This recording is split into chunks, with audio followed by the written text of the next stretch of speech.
My name is Dick Snippe.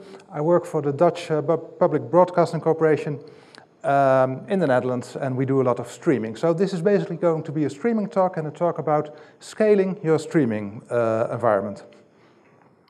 But before I start, I want to tell a little bit about the geography of the Netherlands and how that relates to our streaming environment.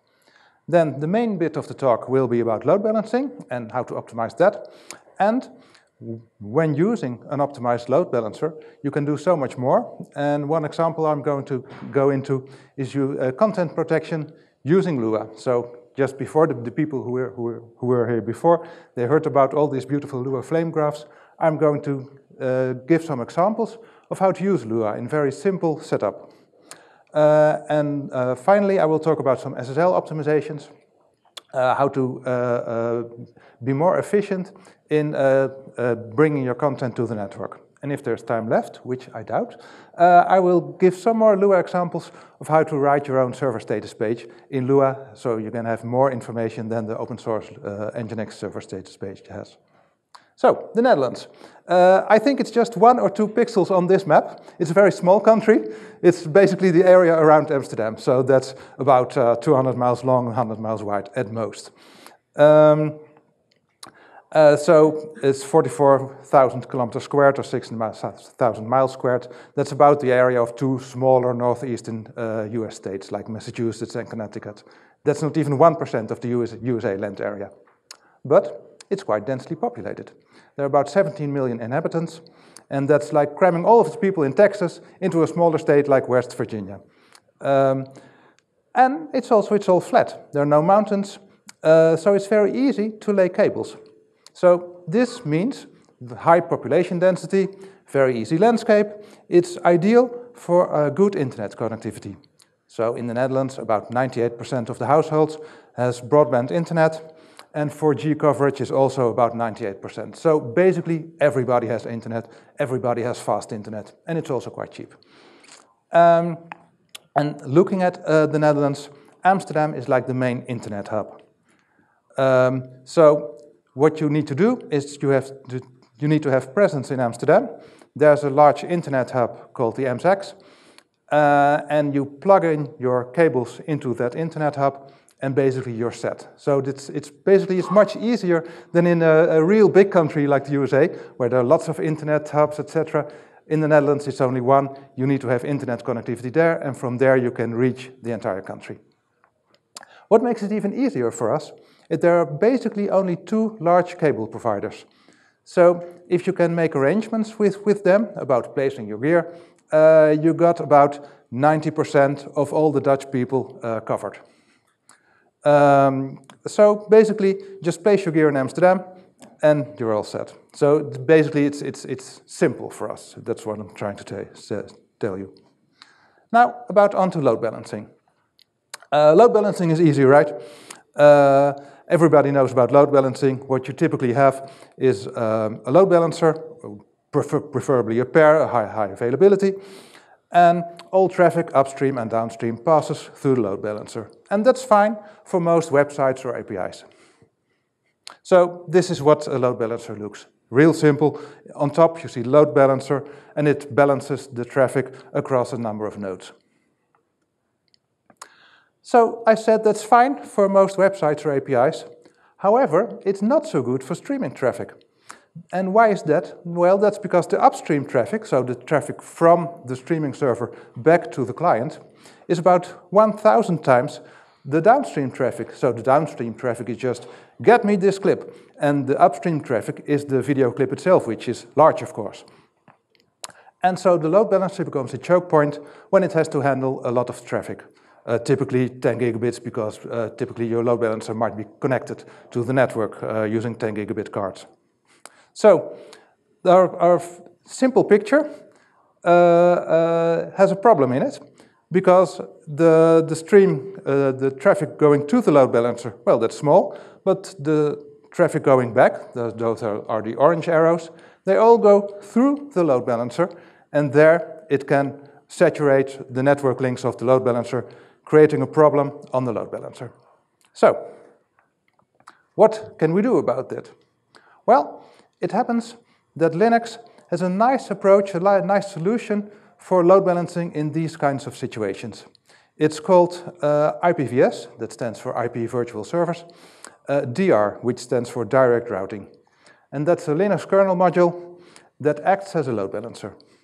And the idea behind direct routing is very nice, because it says, well, only the downstream traffic needs to flow through the load balancer, so the incoming traffic goes through the load balancer, so it can choose between the nodes which should serve that specific TCP stream, and the upstream traffic goes directly through, to the client, not through the load balancer.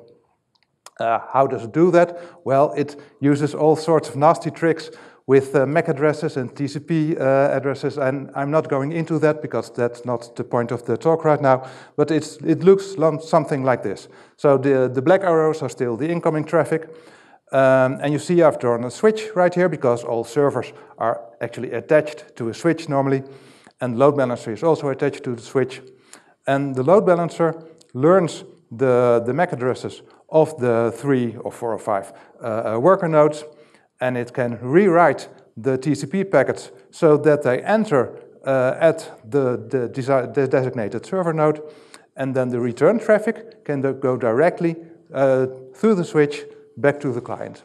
So here, problem solved, right? Because the load balancer doesn't have to accommodate for all the return traffic, so it's no longer a choke point. Well, that's nice. Unfortunately, it isn't. Because it turned out that when you do huge volumes, there's still a lot of traffic going through the load balancer. Why is that? Well, that is because there's still a lot of downstream traffic, because once the individual servers, the nodes, they start to generate traffic back to the clients, but the clients also need to acknowledge all the traffic sent to them. So they're sending ACK packets back to the servers. And they think they're sending them back to the streaming servers, but actually they're sending them to the load balancer. So the load balancer still has a lot of ACK packets coming in. So that looks something like this. Each TCP stream generates a lot of ACK packets. They all aggregate at the load balancer, and still the load balancer is a problem. And for the hardware we're using, which is just regular off-the-shelf Intel hardware on the Linux kernel, it maxes out at a couple of 100,000 packets per second. So that's a problem when you want to do more than typically 20 to 30 gigabytes of video streaming, because then the returning ACK packets are going to these numbers. So load balancer is still a problem. Okay, so we need a solution for that. How can we do load balancing without the load balancer becoming a choke point? Well, the answer we came up with is to do away with the load balancer at all. Just throw it out and take something else. We called it poor man's load balancing because we just did away with the load balancer and wrote something which acts sort of like a load balancer. But it's not actually a load balancer, but a redirector. It's also called a conductor. And the idea is that it's just a bit of software, a web server if you will, can be written in any programming language you like. So we wrote ours in PHP, but other people might want to write it in any other language like Python or I don't know. The idea is as follows. So a request for a video clip comes in at the redirector. And the redirector has knowledge about the pool of streaming servers and redirects it to one of them. And then the client has a one-on-one TCP connection with this specific streaming server. So how does that look? On top you've got the client. It goes to the redirector. It asks for a redirect, and then the redirector replies that request and says, well, go to node number 2. It just generates a URL to node number 2. And then the client starts a direct one-on-one TCP connection with node number 2. There, the yellow arrow is the data stream going back from this node. And to make it all work, there's also status channel on the lower bit of the drawing, where all nodes are reporting their status continuously to this redirector. Basically, they're saying, I'm alive, I'm alive, I'm alive, I'm alive, I'm alive, I'm alive. And if one of the nodes just fails or dies, it stops generating status, and then the redirector knows, oh, well, I haven't heard anything about node 2 in the last minute. Let's not redirect any traffic to this node anymore. So here, the load balancer is no longer a problem, because it's just an ordinary web server, and the big streaming volumes are directly to the client. Okay, as I said, this redirector, it's just a bit of software. It's just a website you can implement yourself. And while you're doing that, you can do so much more than just do load balancing. You can do some pretty interesting stuff, we think, because it generates links to these streaming servers, and you can secure these links. You can make them so. I'm going to talk about this into some more depth later on, but you can make them so using hashes, etc., that only the links you generate are valid links, and any link anybody on the internet comes up with can be rejected. You can do geo-IP checking, anti-deep link verification. You can generate statistics on how many requests were coming in, the distribution of them, etc.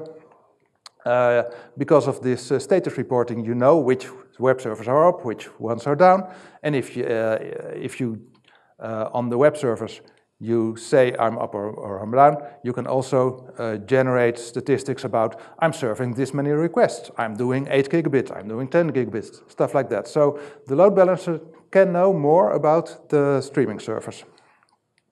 What you can also do is, if you've got specific clusters of servers, route traffic to a cluster. For instance, you've got traffic coming in from one ISP and traffic from another ISP, and you can recognize this as coming in from a specific ISP and use perhaps a specific video streaming server for that ISP and another video streaming server for another ISP. And also, you can generate what we call stadium is full redirects. Suppose, for instance, in Holland, soccer is a really popular game. There's a really popular soccer match going on, and there might be more demand than your server platform can actually handle. In that case, it's important to generate a stadium is full redirect, which is just a redirect to a small movie or a VOD clip, which says, well, sorry, we know you want to see the live stream, but there are too many people, we can't serve you anymore. That's better than just redirecting them and having the entire system crash for everybody, right? So, about the content protection. So the type of streaming we use is all adaptive streaming nowadays. So that's HLS, that's the Apple version of streaming, HDS, Microsoft streaming. And this is comprised of two parts, basically the manifests, which is the metadata about streaming, and the data chunks themselves.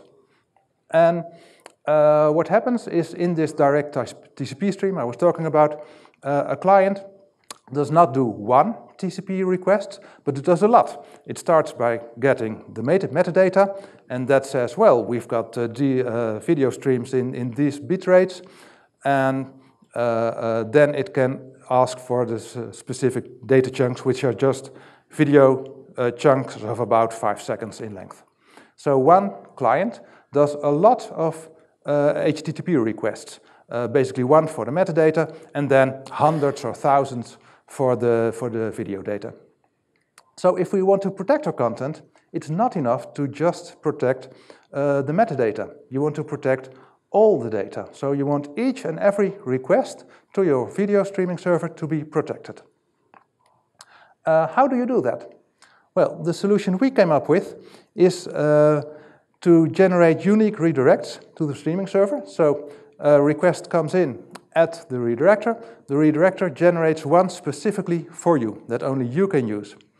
How does it do that? Well, basically by encoding your IP address into the redirect.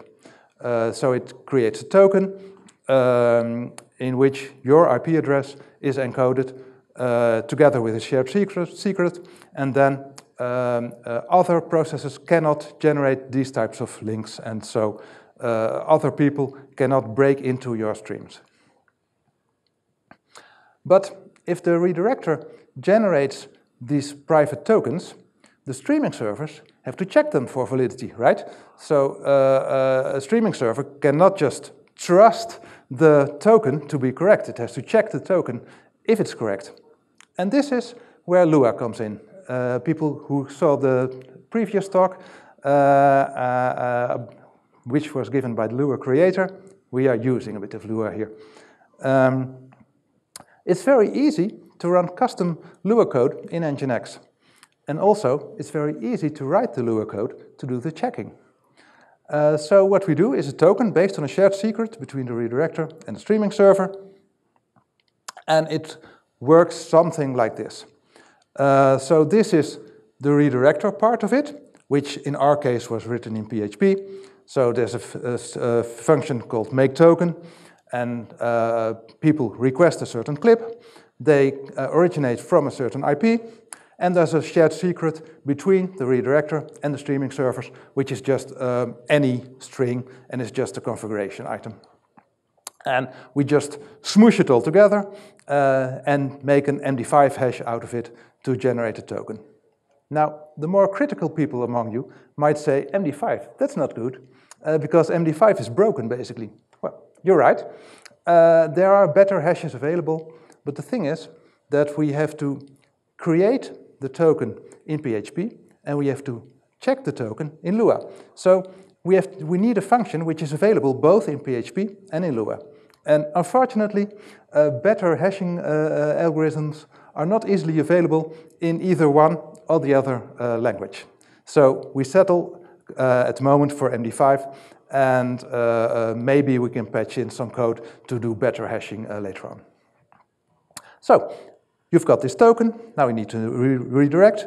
Well, that's basically, so that's the lower function where you redirect to the specific server you chose and redirect it to a specific entry point like /secure and then the token and then the actual clip people asked for. So that's the redirection part of it.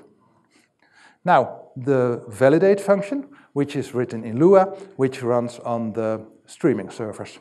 It's also very simple. The idea is that all the bits you need to make the token are known to the NGINX server. So what did we need? We needed a secret. Well, that's just a configuration item. We needed the clip, the URL. Well, that's just the URL coming in, you know that. And you needed the IP address, which is also known to the NGINX server because it's just the IP address of the client connecting to the NGINX server. So we can get the IP address out of the environment. We can get the secret from the configuration. We can get the clip name or the URI pattern from a regular expression and just pull it out of the incoming URL. And then we can create a token ourselves, just as if we were the PHP code that generated this token. So somewhere in the middle, you can see an nginx.md5 where it generates a token, and then all we have to do is see if the token we generated was the same as the token we got in. If it's the same, it's all good. If it's different, reject the request. So that's how you can protect your content on the streaming servers. Why do we use Lua for that? There's an interesting alternative available nowadays. It's called the NGINX JavaScript extension. So you can choose, actually, but when we wrote this extension wasn't available yet. And we also chose Lua because it's a really nice, clean, and simple to learn language. It's simple to learn, it's simple to write, it's simple to read. So you can also use the NGINX JavaScript module. JavaScript knowledge is, of course, much more prevalent than Lua knowledge. So if you've got any front-end developers, they probably know JavaScript. So in that case, JavaScript module might be a better alternative. Also, the Lua module is an external module to NGINX, whereas the JavaScript module is more internal to NGINX. So the integration for the JavaScript module is somewhat better than the Lua module. But basically, you can use them both. So, I was saying, if you've got this redirector, you can do more stuff. So what can you do? Well, GUIP protection is very simple. And it's important for us because remember that we stream soccer matches, and the international soccer legislation is very strict about rights, about digital rights. So we have to make sure that when we purchase the broadcasting rights for a soccer match, it's only for the Netherlands, only for a geographic area. So we have to make sure that people from other geographic areas cannot see the stream. Well, that's easy using MaxMind geolocation database, which just maps IP addresses to country codes. So basically in the redirector, which was PHP, you can use a PHP module, a PECL module, and you can just get a country code by providing it with the IP address of the incoming request. And then you can check, well, if it's the Netherlands, it's okay. If it's somewhere else, reject it. Other thing you might want to do is anti-deep link verification. Typically, what you want to prevent is other people stealing your content. So you don't want another site to link to your content without any stuff around it. So then it would appear as if it's their content. Well, it's our content. We paid for it. We don't want other people to steal it. So how can we do that?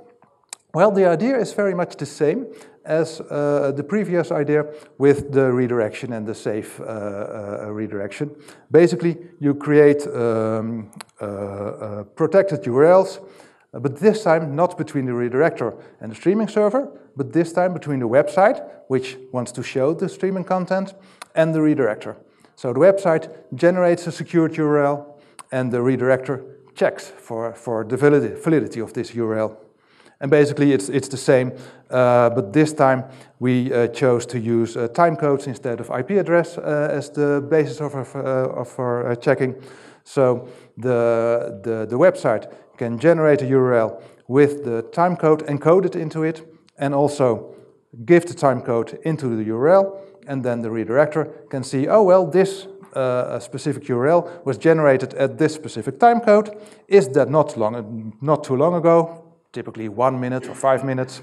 And does it validate? Yes, it does. Fine. No, it doesn't. Reject it. Also, as I was saying earlier, you might want to route specific traffic to specific clusters of streaming servers. How does that work? Well, basically, each network has its own AS number. It's autonomous system, so that's the network number of your cable provider, something like that. And there's again a MaxMind database, a free one, I might add, to look up AS numbers by incoming IP address. So basically the redirector has to recognize specific AS numbers and redirect them to the cluster for that AS number. How does that look? Well, in our case, we partner with a Dutch cable provider named KPN. That's the green one on the left. And our redirector is sitting in the middle. So that's getting all the traffic, and if a traffic comes from a KPN client, we recognize it as coming in from that network, and we can redirect them to one of the KPN servers on the left. And if it comes from any other network, we say, oh well, let's serve that request ourselves, so we redirect them to one of our own servers. So that way you can build your own CDN using very simple means. Now, this was all about the redirector. Now I want to focus more onto the streaming servers themselves, because what we want to do here is to push out as many gigabits per second as possible on a single box. And most important are SSL optimizations. Why? Well, there's a challenge, because most websites, they use HTTPS nowadays. And in the past, streaming used to be a separate protocol, for instance RTSP, but nowadays in adaptive streaming, it's all HTTP or HTTPS. That means that your browser sees the streaming content as part of your website. And that implies that it will complain about mixed content if the streaming is done over HTTP instead of over HTTPS. So if your website is using HTTPS, your entire streaming platform should be doing HTTPS as well. So net result, streaming servers have to do HTTPS. Well, is that a problem? Yes, it is, because SSL is very CPU intensive. And streaming is usually network bound, but with SSL switched on, that shifts to CPU bound. So NGINX is really great for doing SSL. It's easy, it's efficient, but there are some tweaks to increase efficiency even more. And that's what we want, because we want to push out as many gigabits as possible. Well, Netflix has the best solution for this. They've written a software to push all SSL handling onto the kernel. That means that usually SSL encryption is done in user space, but they wrote patches so the encryption can be done in the kernel. Why is that important? Well, that's important because network traffic is then again a zero-copy operation. And if it's not a zero-copy operation, that means that the web server has to get a bit of content from memory, encrypt it, write it back to memory, and then say to the network layer, push it out now. If it's zero-copy, basically it says to the kernel, there on the disk there's something, you should put it there on the network, without even touching it itself. So zero-copy is much more efficient than not zero-copy. So if you can push SSL handling to the kernel, you can make it zero-copy again and make it efficient. Well, that's great, except it works on FreeBSD, which is great of course, but we use Linux, so that's not a solution for us. So we need to look into Linux optimizations. Well, there are optimizations, by the way, of also doing SSL in kernel space, but they're still very young and prone to bugs, I'm afraid. So that's not really an option at this point in time. What you can do is make sure you run a new kernel. The newer, the better, basically. Because there's a lot of optimization going on in kernel space regarding network traffic. There's lots of information about it on the internet. The field is just too broad to go into right now on what you can do on kernel optimizations. But one I want to point out is SMP affinity, and that means distributing all the work over all your available CPU cores. What you typically see is when you do a lot of network traffic is that one CPU core is really busy, so hitting 100% on system time, and the other ones are idling. Well, that's sad, because then you're using only 1/16 of your server, so you need to buy 16 times as many servers as if you could do it more efficiently. So how can you fix this SMP affinity? Well, modern hardware has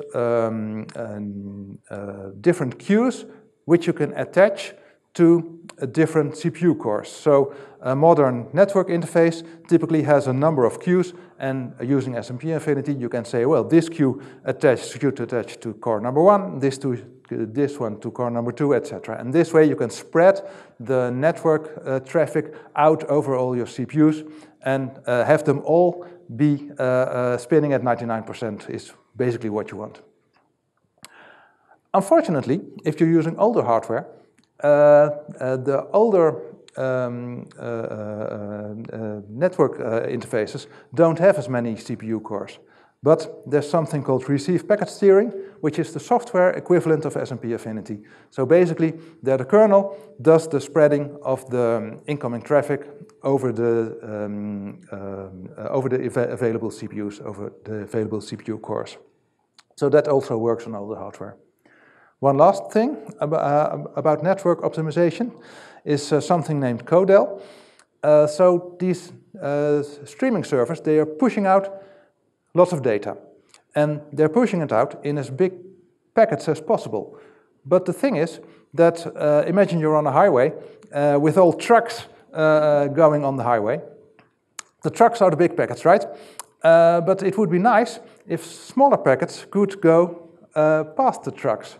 So if you don't do anything about it, you just be at the bottom of line behind a large number of trucks. But some packets are more important than other packets. For instance, your monitoring packets. So Codel is something against what's called buffer bloat. Is something which makes the smaller packets have more privilege over the large packet, and in this way the latency of your entire network still remains very low, while the total throughput remains very high, which is very nice to have. Then something more about OpenSSL optimizations. So OpenSSL is very CPU intensive, but the kind of traffic we're broadcasting is not really private. I mean, you can just switch on the TV and you can see the same traffic, you can see the same soccer match. So what can we do about ciphers? Can we use ciphers that are more computationally efficient? Yes, we can. There's a class of ciphers called the Cha-Cha polyciphers, and they're not default in SSL, but what you can do is apply a patch to OpenSSL and compile them in. And this way, your client and your server can negotiate a much more efficient encryption mechanism, and this lowers the CPU usage you need on your server. Also, in NGINX, what you can do there, using the flame graphs you may have seen in the previous talk, you can see that the regular expression matching can be a bottleneck. That typically happens in complex NGINX setups where you've got lots of location blocks with regular expressions in them. And now NGINX has to match each and every request against all those location blocks to see if they match. So there's a lot of regular expression going on, and you can optimize for that using just-in-time compiler, where NGINX is much more efficient in matching all those regular expressions. Okay, have I got time? I've got some time left, so let's do the last bit, server status in Lua. Okay, so you all know, I assume, about web server status in Apache or NGINX. Well, the commercial variant, NGINX Plus, has a really nice status page, the NGINX HTTP API module. It does everything you want and more, so all the metrics can be seen there. But the open source variant, which we were using, is very terse. It only has 4 lines and basically with only the most basic information in it. And we were saying to ourselves, can we do a bit better, perhaps, using a bit of Lua code? Well, yes we can. And it's also very easy to make a more informative server status page. Basically, you just add hooks for when the request starts and for when it's done, and write some Lua code to handle those events. Why would you want to have 2 hooks? Well, if you are downloading large content, the time between a request start and a request end can be really long. If it's a 100 megabyte file, there's really an interval between when the server connects and when it ends. So, there are those phases in Lua or in NGINX. There's the rewrite phase, that's really at the start of a request. And there's the logging phase, that's really the end of the request. So we're going to hook into those phases. And what we do there is we've written a small module named stats, and there's an incoming and an outgoing function in there for when a request starts and for when it ends. And inside this stats module, we can use dicts, which are hashes, key value stores, to keep some persistent state. So here I've got an example of how the outgoing function might look. We might want to count the total number of bytes sent by the web server over its lifetime. Well, that's really easy. We create a hash, a dict, called logdict here. And in the outgoing phase, the web server has the number of bytes sent. So by that time, NGINX knows how many bytes it sent to the client. And we just increment a specific key, byte sent, by the number of bytes sent, and we increment the total requests by 1. And you can add any other logic that you wish, of course. And then you need a hook to display the counters. And here the example is we use server stats instead of server status. And there we require, again, this stats module, and we do a show status of the current status. But we don't want to allow everybody to see it, so we deny all and we include some IP addresses that might be interested into it, like the sysadmin stuff, people like that. Well, what would the display code look like? Well, something like this. This is the display code for the standard NGINX server status line. So here we emulate the server status that's standard in open source NGINX. So that's basically just pulling out some NGINX values and displaying them. And we also had those custom counters in those dicts I spoke about earlier.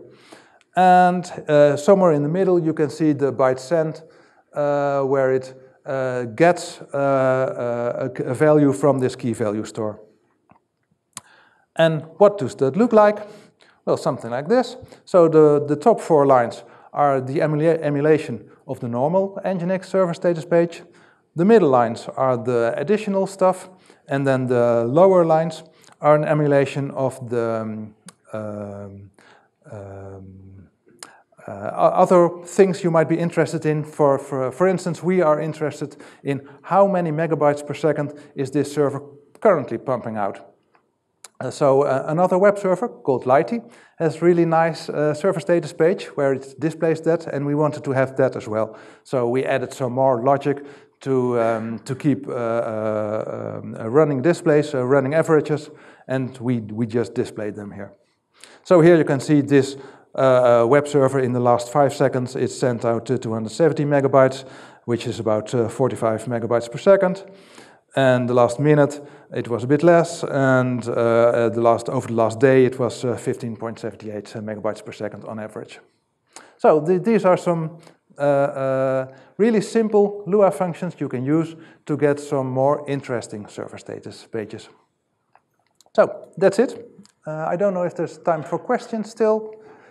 You've got a question, sir.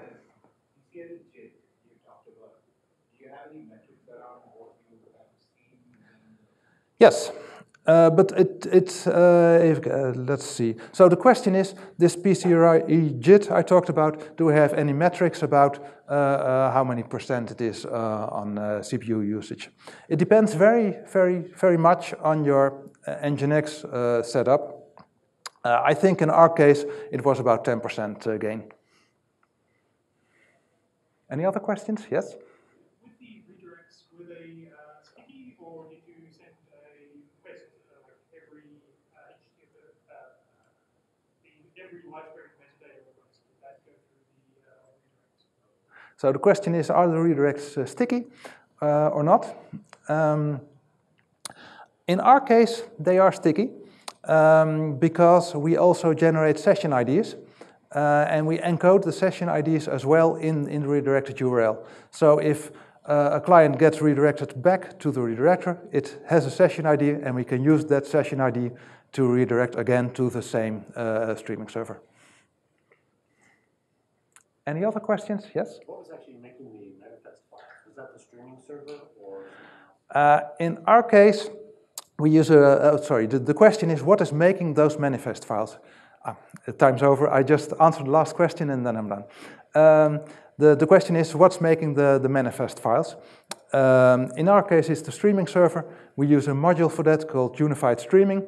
And this module is really nice because it just needs one input, and it can automatically generate manifest files for HLS, HDS, and MSS.